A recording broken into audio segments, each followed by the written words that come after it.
Boa noite, queridos irmãos. Eu me chamo Fernando Carlos Bica, atual presidente da União Municipal Espírita de Passo Fundo, e me encontro aqui no Centro Espírita Allan Kardec de Passo Fundo para falarmos a respeito do Espiritismo. Quero agradecer aos irmãos desta casa tão valorosa e que tanto esforço tem feito para divulgar e fazer o bem na nossa seara. Fico muito feliz de estar mais uma vez aqui. Antes de nós iniciarmos a nossa exposição, eu gostaria de convidar a todos os que estão conosco para que elevemos os nossos pensamentos ao alto,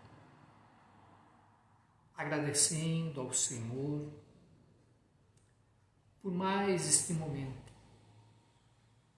em que, na impossibilidade de nos reunirmos fisicamente, nos conectamos pelas ondas do pensamento, nos conectamos pelo sinal da internet, mas principalmente nos conectamos pelos laços que unem nossos corações uns aos outros. E todos eles ao Senhor da vida, ao qual pedimos a permissão para o início dos nossos trabalhos, pedindo que abençoe a cada coração amigo que está conosco e que permita aos espíritos que coordenam o movimento espírita na nossa região que eles estejam também conosco, nos intuindo, nos apoiando, nos permitindo fazer sempre melhor, em nome do amor que nos une. Que assim seja. Nós vamos falar hoje a respeito das causas da dor. Ao longo dos cerca de 20 anos que coordeno grupos de estudos espíritas, onde a dor é um tema muito frequente, tenho me deparado com algumas questões que desafiam o nosso pensar. Como a observação de uma irmã muito querida que costuma dizer: o Espiritismo é muito cruel. O Espiritismo é muito cruel, diz ela, fazendo referência ao fato de que o Espiritismo não deixa nenhuma margem a dúvidas sobre quem é o responsável pelas nossas dores. Ou seja, nós mesmos. Nós somos os responsáveis pelas nossas dores. Não temos ninguém a quem culpar por elas. Enquanto algumas religiões procuram subterfúgios para a dor, colocando a responsabilidade dessas dores em circunstâncias que estão fora de nós, muitas vezes acusando Deus, dizendo que Ele nos pune, o Espiritismo mostra, repito, sem qualquer possibilidade de dúvida, que nós somos os artífices das nossas próprias dores. Nós somos os responsáveis por toda a dor que nos aflige. Essa querida amiga, que tem me forçado a tantas reflexões em busca de respostas que mais nos aproximem da realidade da vida, durante um estudo sobre as causas das aflições, me perguntou por que o Espiritismo cultua a dor. Interessante, não? Por que o Espiritismo cultua a dor? Num primeiro momento, eu argumentei que não se tratava de cultuar a dor, mas de reconhecê-la como inafastável da condição humana na atualidade do planeta. Essa resposta simples, mas extremamente verdadeira, não nos contentou plenamente, nem a mim, nem a ela, necessitando que nós aprofundássemos o assunto sobre o qual tenho refletido muito, principalmente nessa questão do culto à dor.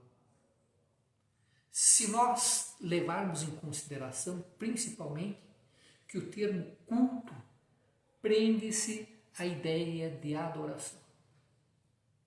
Mas será que nós cultuamos a dor? Dessa questão decorre uma observação que, vez por outra, nós ouvimos por aí. A afirmação de que os espíritas gostam de sofrer e que ensinam que o único caminho para a felicidade encontra-se na dor. Será que gostamos de sofrer? Certamente que não. Eu não. Provavelmente vocês que me ouvem também não. Aquele que gosta de sofrer, que procura o sofrimento como um meio de realização, é alguém que seria diagnosticado pela medicina como portador de um distúrbio mental. Gostar de sofrer não é natural, e nenhum espírita, conhecedor da doutrina espírita, buscaria o sofrimento consciente, esperando ser recompensado com a felicidade futura. O Espiritismo condena o sofrimento voluntário e sem causa que o justifique. Mas a naturalidade com que nós espíritas encaramos, ou deveríamos encarar a dor, da forma tranquila como falamos dela, como uma companheira de todas as horas, não é pessimismo, nem masoquismo, muito menos acomodação. O fato é que, gostando ou não gostando de sofrer, aceitando ou não aceitando o sofrimento, efetivamente nós o encontramos a cada passo. E isso não poderia ser diferente em razão da destinação atual da Terra, caracterizada como um mundo de expiações e de provas. E nesse momento da nossa vida, o agente da dor mais afligente que ronda a humanidade terrena atende pelo nome de coronavírus, causador da pandemia Covid-19. E esse vírus, este agente da dor, traz consigo o medo da morte própria, a morte de um ente querido ou o medo do contágio com essa doença terrível. E é preciso que nós, para entender esta situação, olhemos para o passado da humanidade, porque lá nesse passado nós nos deparamos com outras causas da dor que afligiram a humanidade, tais como a AIDS, o câncer, essa doença terrível que continua a ceifar vidas e acompanha a humanidade há muito tempo, sem que tenhamos a certeza da cura. Tivemos o vírus Ebola, a gripe espanhola, a peste negra, a varíola e muitas outras doenças, além das guerras que dizimaram populações e continuam a ocorrer nos dias atuais, semeando medo e dor. Dor, dor, dor. Por que a dor? A vida na Terra, sem dúvida nenhuma, ela é marcada por aflições, por sofrimentos e por dores. E todas essas dores têm causa. Quando nós não encontramos a causa da dor no curso da vida atual, é porque elas estão em outra vida. Alguma dívida, algum fato há em outra encarnação que hoje cobra a sua conta. E nesse sentido nós encontramos as lições do Evangelho segundo o Espiritismo, no seu capítulo 15, que tem como título Bem-aventurados os aflitos. Nesse capítulo, que nos fala, dentre outras lições belíssimas, da justiça das aflições, das causas atuais e das causas anteriores das aflições. Para exemplificarmos as causas atuais das aflições, nós podemos pensar em alguém que abusa sistematicamente da comida, da bebida, da vida desregrada, e que mais tarde será acometido de uma doença que traz relação direta com os abusos cometidos. Causa e efeito, logo na sequência. Mas para nós entendermos realmente a dor, é preciso entender o cenário que é a vida no planeta Terra. Nós encontramos no capítulo 3 do Evangelho segundo o Espiritismo a afirmação de Kardec de que vivemos num planeta de provas e expiações. E nesse capítulo ele fala das características dos mundos e das espécies de mundos habitados. E nos fala dos mundos primitivos, destinados às primeiras encarnações da alma humana. Mundos de expiação e de provas, que nós conhecemos também, pois é esse onde nós vivemos, onde domina o mal. Mundos de regeneração, mundos ditosos e mundos celestes ou divinos, onde reina exclusivamente o bem. E Kardec nos traz essa escala de 1 a 5, que nos dão os espíritos superiores. E nós encontramos-nos no segundo degrau dessa escala. Nós temos, abaixo de nós, os mundos primitivos. Muito acima, os mundos celestes. E no meio, nós temos o mundo de regeneração, que é o mundo para o qual nós marcharemos num futuro muito breve. Mas é importante salientarmos que nós nos encontramos nos mundos inferiores. Abaixo do meio é inferior. Vivendo então nesse mundo inferior, mundo de expiações e de provas, habitado por espíritos retardatários, onde reina o mal, conforme nos esclarecem os espíritos superiores, se explica muito facilmente porque a dor é patrimônio comum a todos os homens. Porque vivemos entre tantas misérias. E Kardec, nesse capítulo do Espiritismo, do Evangelho segundo o Espiritismo, nos explica o mundo em que vivemos. E diz ele: pois bem, figure-se a terra como um hospital, uma penitenciária, um sítio malsão, e ela é simultaneamente tudo isso. E compreender-se-á por que as aflições sobrelevam aos gozos, porquanto não se manda para o hospital os que se achem com saúde, nem para as casas de correção os que nenhum mal praticaram. Nem os hospitais e as casas de correção se podem ter por lugares de deleite. Então, se nosso belo planeta, segundo os espíritos superiores, onde o mal ainda reina soberano, pode ser comparado a um hospital, a uma prisão, a um local insalubre, é lógico que neste planeta a dor deva estar presente de forma tão intensa.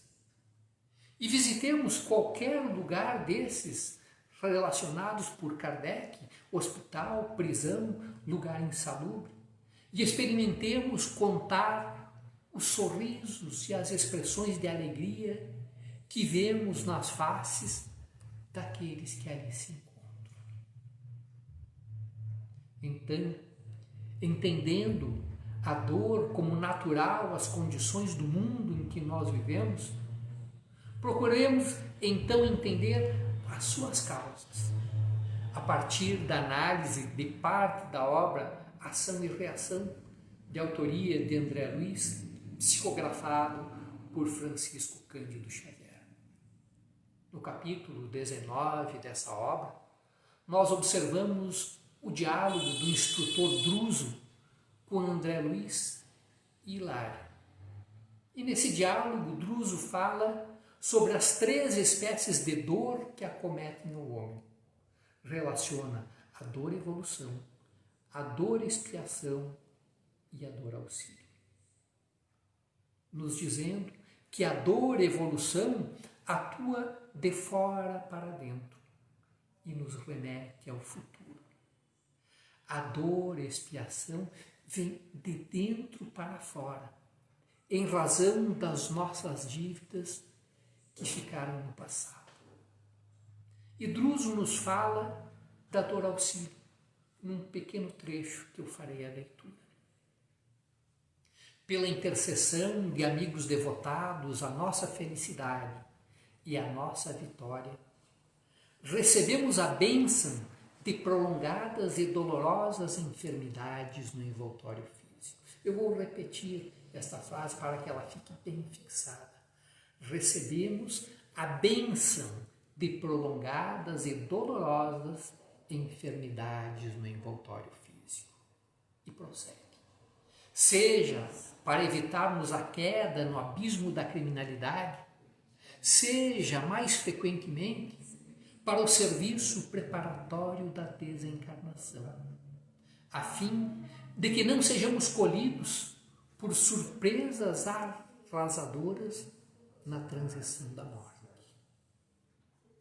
Quando Druso fala que recebemos a bênção de prolongadas e dolorosas enfermidades no envoltório físico, se não tivéssemos o esclarecimento da doutrina espírita e se lêssemos essa frase isoladamente, poderíamos pensar, esse cara está louco.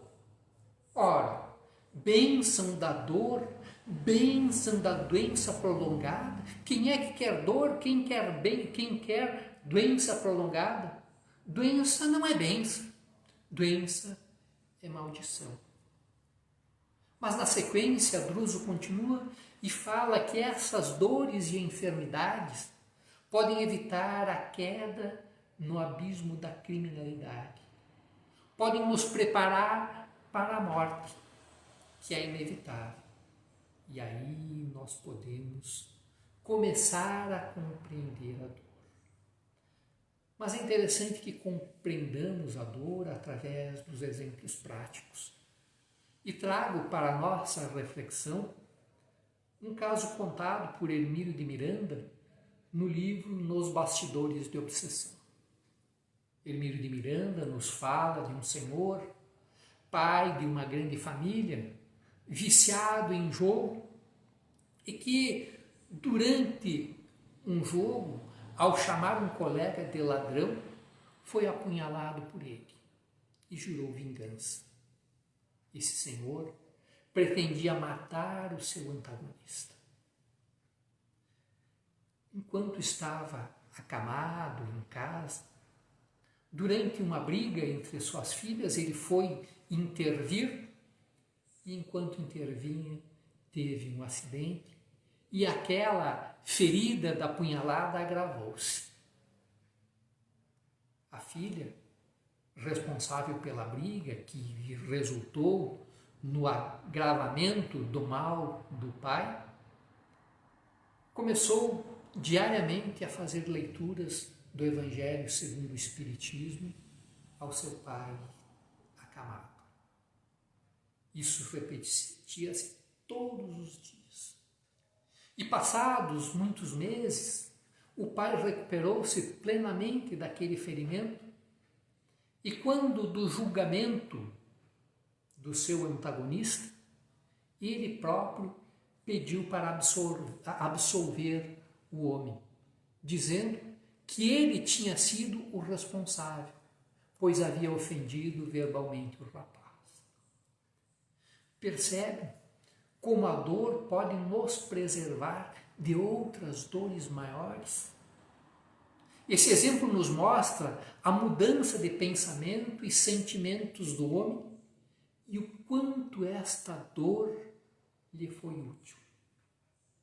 Se não fosse o agravamento do ferimento, causado pela ação da filha que ele tanto amava, ele não teria ficado acamado, não teria ouvido e refletido nas lições do Evangelho e poderia ter se vingado, matando o seu oponente, semeando consequências terríveis para o futuro. Temos aí, então, uma dor física, a ferida que se abriu, preservando de uma dor moral, cuja reparação seria muito mais dolorosa nesta ou em outra vida. Não fosse o agravamento de sua saúde, não teria se aproximado do Evangelho, não teria modificado a sua forma de ser, de pensar e de agir. Outro exemplo que trazemos vem do livro Ação e Reação, a que nos referimos anteriormente, e que traz a história de Ascânio e Lucas, mostrando a utilidade da dor na ascensão espiritual das criaturas. Ascânio e Lucas eram assistentes respeitados na esfera superior, mentores valorosos e amigos que serviam em nosso lar através de lutas santificantes.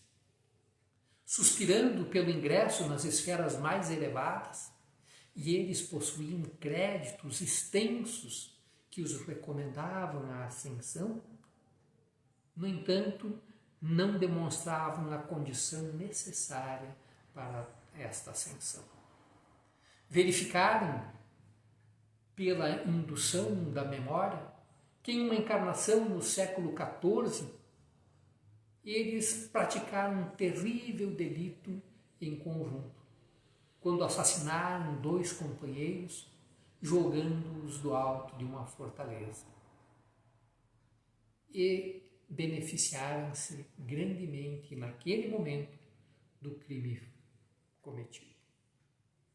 Cientes da falta cometida, pediram a oportunidade de liquidar a dívida. Suplicaram uma reencarnação quando pagaram o débito contraído em tarefas no campo da aeronáutica, tendo sofrido uma queda de avião, a mesma queda mortal que infligiram aos companheiros de luta no século XV. Quitado o débito, retornaram ao mundo espiritual, habilitando-se a voos mais altos. André Luiz deixa claro que Ascânio e Lucas não eram espíritos comuns, eram mentores respeitados na esfera espiritual, mas que ainda tinham débitos com a justiça divina. E esses débitos precisavam ser resgatados. Agora, suas dívidas estavam quitadas. Podiam buscar a ascensão esperada. Vemos que a justiça divina se faz sempre, mas por mecanismos que grande parte da humanidade normalmente desconhece.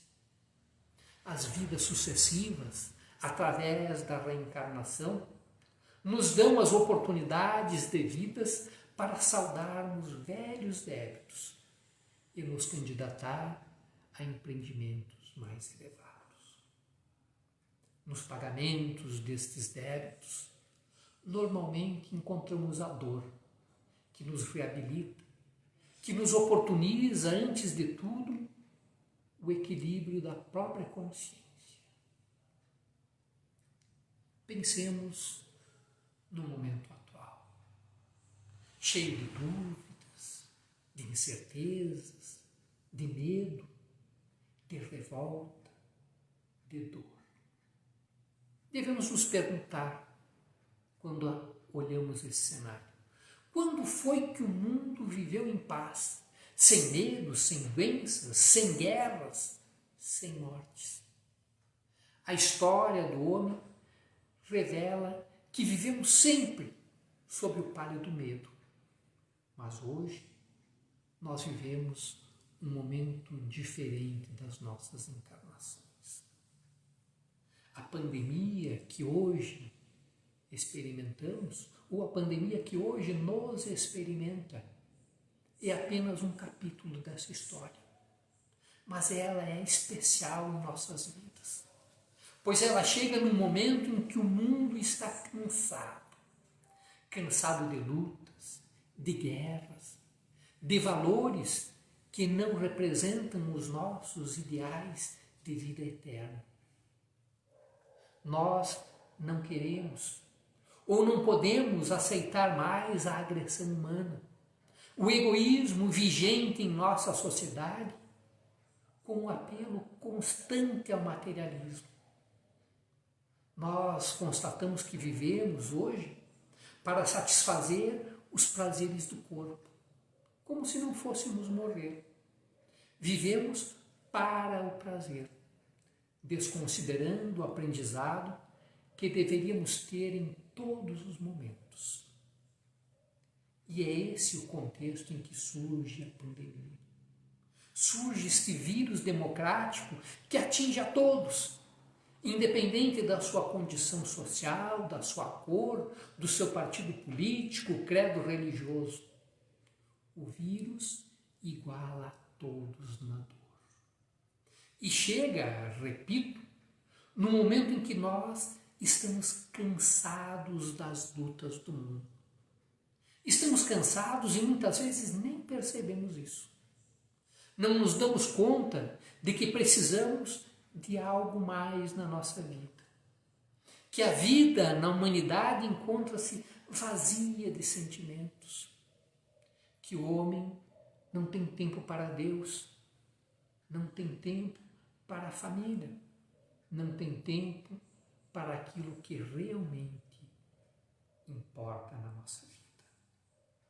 Vivemos em uma luta intensa pelo ter e pelo gozar, enquanto devemos nos voltar para o ser, para a necessidade de profunda mudança íntima, pois vivemos imersos em vícios como o ódio, a mágoa, o rancor, o apego excessivo aos bens materiais, a sexolatria, a mentira, a traição, o egoísmo e o orgulho que estão na raiz de todos os males.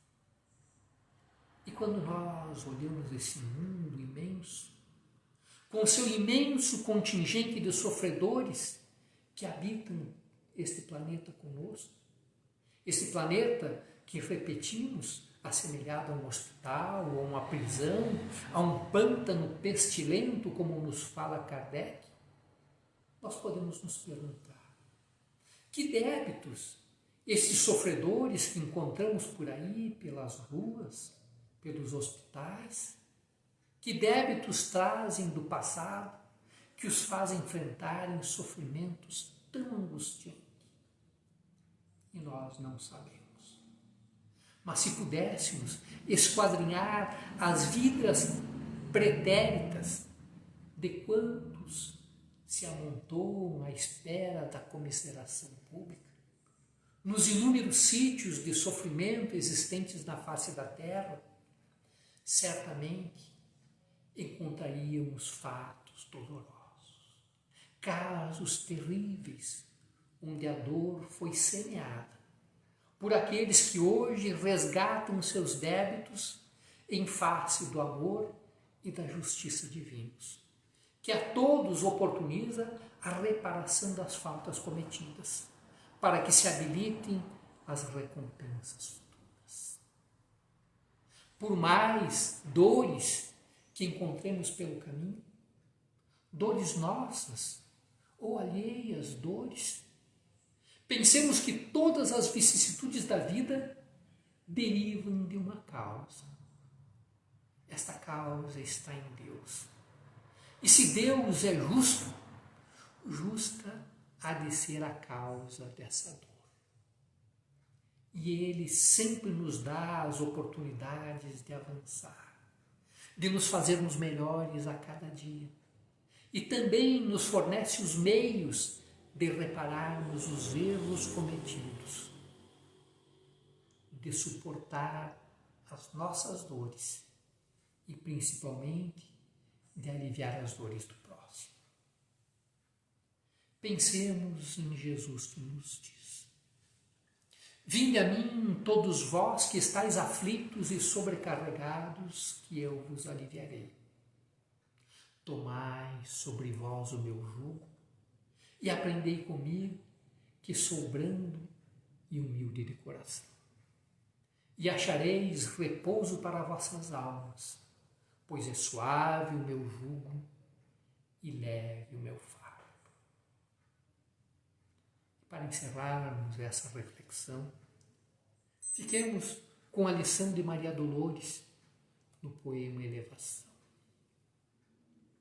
Escuta, alma querida, aceita as aflições e as lágrimas da vida por agentes de acesso à esfera superior.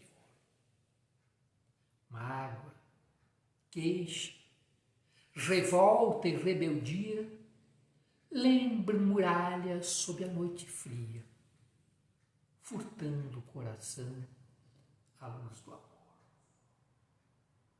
Se a prova te retalha a alma sincera, perdoa, faz o bem, trabalha e espera, aprendendo da estrada em derredor.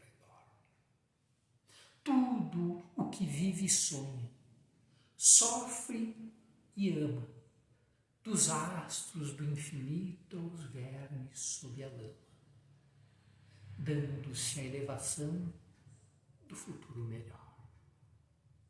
O sol potente que nos ilumina é um gigante em perpétua disciplina, varando lutas que desconhecemos. Por mais se lhe arremesse lixo à face, brilha em silêncio como se explicasse que só o amor domina os céus supremos. Corre a fonte, da penha ao chão da serra. Depois, ganhando vale, faz da terra verdejante celeiro em garbos de jardim. Pelo bem que constrói, de segundo a segundo, muitas vezes recolhe os detritos do mundo, mas beija lodo e pedra e canta mesmo assim. O carvão na lareira acende a chama. O tronco mutilado não reclama. A estrada se aprimora aguentando tratores. No trigo triturado, o pão se asila. Cria-se a porcelana no fogo sobre a argila. O roseiral podado dá mais flores. Assim, também, alma querida e boa, não recuses a dor que aperfeiçoa.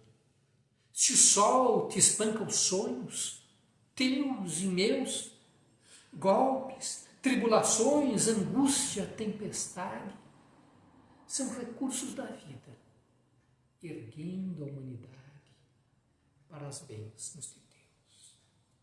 Muito obrigado, meus irmãos, pela oportunidade de estar com vocês. Tenham uma boa noite. Que a paz de Deus permaneça com todos nós.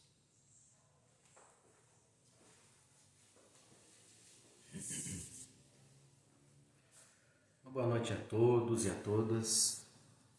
Depois desse poema, que foi uma sintetização de toda a sua explanação, que esboça realmente essa ansiedade, essa ânsia, esse momento de súplica que a humanidade esclarecida está passando, que está realmente preocupada em superar, em transpor este momento.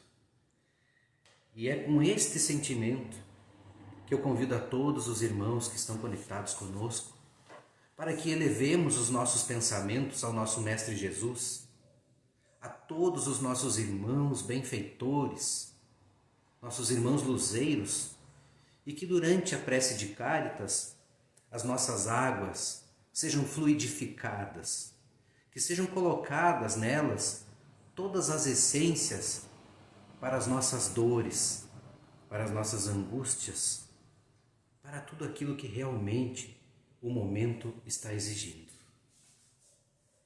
E tudo o que pedirdes na oração, crendo, o recebereis. Prece de Cáritas.